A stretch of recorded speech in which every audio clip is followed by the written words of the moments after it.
In every community, there are people who don't share our state's prosperity.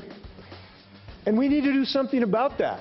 Washington State Governor Jay Inslee jumped into the minimum wage debate. I'm Rob Piercy. In case you missed it this week, during his first State of the State address, Inslee said workers deserve a raise. He didn't specify just how much, but thinks somewhere around $11 or $12 an hour would be fair. In case you missed these headlines, an Oregon jury took just 2 hours to convict a teen on 2 counts of felony hit and run. Last fall, Cynthia Garcia Cisneros drove her car into a pile of leaves 2 sisters were playing in, killing both of them. In Idaho, renewed hope POW Bo Bergdahl could return home. A proof-of-life video was delivered to a U.S. embassy in the Middle East. This is previous video released by his captors. In the new video, Bergdahl is said to appear shaky and frail. Oregon State Police arrested a man who tried to board a school bus with no pants. Troopers say the man hit the bus on Interstate 5, took off his pants, and then tried to get inside.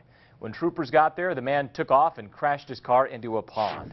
And finally, Seahawks pride reaches fever pitch. Seattle's mayor is even getting in on the action, making a friendly wager on this weekend's playoff game against the San Francisco 49ers. Both Ed Murray and San Francisco Mayor Edwin Lee bet a few tasty treats from their cities.